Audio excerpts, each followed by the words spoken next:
we have to share, just put the story in perspective of how we have covered the story in the last few years. Over 200 news breaks, minimum 200 news breaks, over 100 debates that we have conducted on the PFI, on the expose on the PFI, different news breaks speaking about the different crimes of the PFI, including murders, terror links, and foreign funding, money laundering, etc.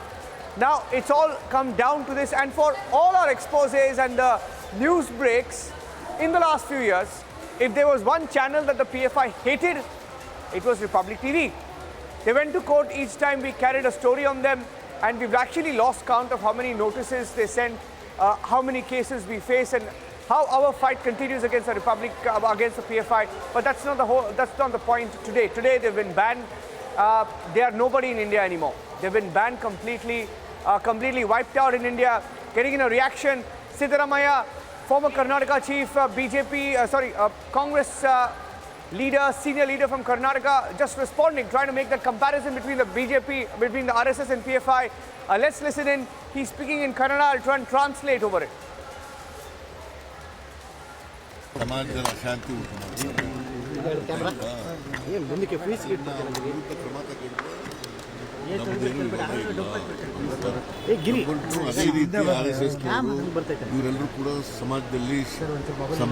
group, including the RSS, is a threat.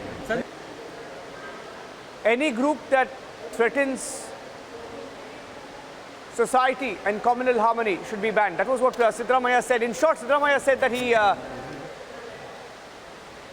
that was Siddaramaiah trying to make that comparison between the PFI and the RSS, a very flawed comparison. For some reason, parties are falling over each other. Parties like the Congress party, parties like the Samajwadi party, parties like the RJD. Lalu went on record to say that even RSS should be banned. Left went on record to say that RSS has been banned 3 times. So trying to draw that comparison completely flawed.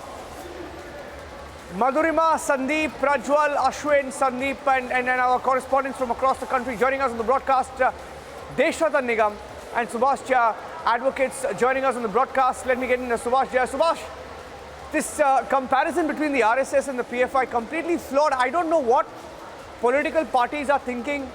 If they think that, the viewers and their supporters don't see the difference, I think they're completely blind to the realities on the ground.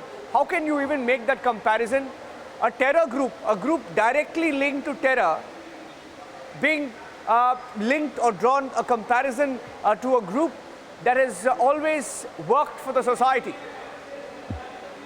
Niranjan, look at from whom such statement is coming. The former Chief Minister of Karnataka making this kind of a statement, it reflects intellectual bankruptcy. Let us see the striking difference between RSS. First of all, there is no comparison between RSS. RSS, the Prarthana starts with, I have been myself a Swayam Sevak. It starts with Namaste Sada Vatsale Matra Bhume. Nothing less than Matra Bhumi, nothing less than nation. Nation first for RSS. And look at the clandestine design under which organizations like PFI is functioning. They are working or functioning in the pursuit of Ghazwa-e-Hind. Now, what does it mean? Ghazwa-e-Hind would mean ultimate conquest of India. So you want to conquer India and make it an Islamic nation. And therefore, Niranjan, I may tell you that I've been involved in the hijab case, which was argued in Karnataka High Court for 13 long days. And one of the applications which we have filed, we have precisely sought direction from Karnataka High Court that this is the handiwork of PFI or similar such organizations. PFI has been named in the application, and at that point of a time itself, we saw when we filed this IA in the High Court of Karnataka, we sought direction from the High Court that let there be an investigation by NIA, and that is what we could perceive that point of a time. Good that the government has taken a very stern action, and all such organizations are required to be dismantled completely. Yeah. And we saw the kind of direct role that they played in Karnataka during the hijab. You spoke about the hijab. hijab campaign and the protests in Karnataka, Subhashja, and because you mentioned it and because you were an advocate there, I can tell you in the course of our reporting on the ground, and we were in Udupi, we were in Karnataka, different parts of Karnataka where these protests broke out, from Shivamogga to Udupi to Bengaluru when it happened, there was a direct role of the PFI and its affiliates, including the Campus Front of India. Campus Front of India was behind these protests. Their activists were part of the protest. Their legal teams were inside the courtrooms, and they played a role in ensuring there was a communal divide when it happened. And we saw the direct role of the PFI in the violence after that. So, you know, Deshat and Nigam, they're not fooling anyone. And this is when political parties get it wrong. Because see, it's an open secret now that the Congress had a pact with the SDPI, which is the political party linked to the PFI. Congress party backed the hijab protests, in which the Campus Front of India, the student wing of the PFI, was involved.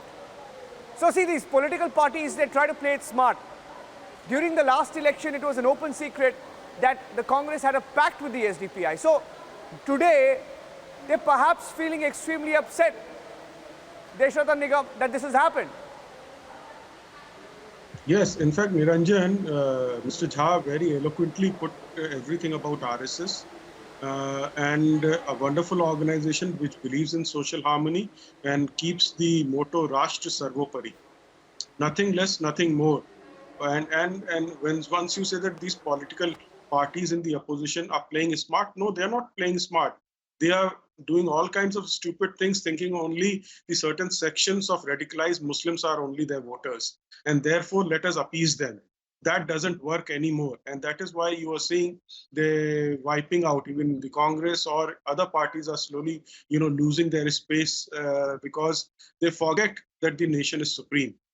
Once that happens, when you do not keep nation as supreme, then all kinds of ridiculous and fallacious policies will come up, because then appeasement will become the center stage of all your policies or your considerations or your ideology.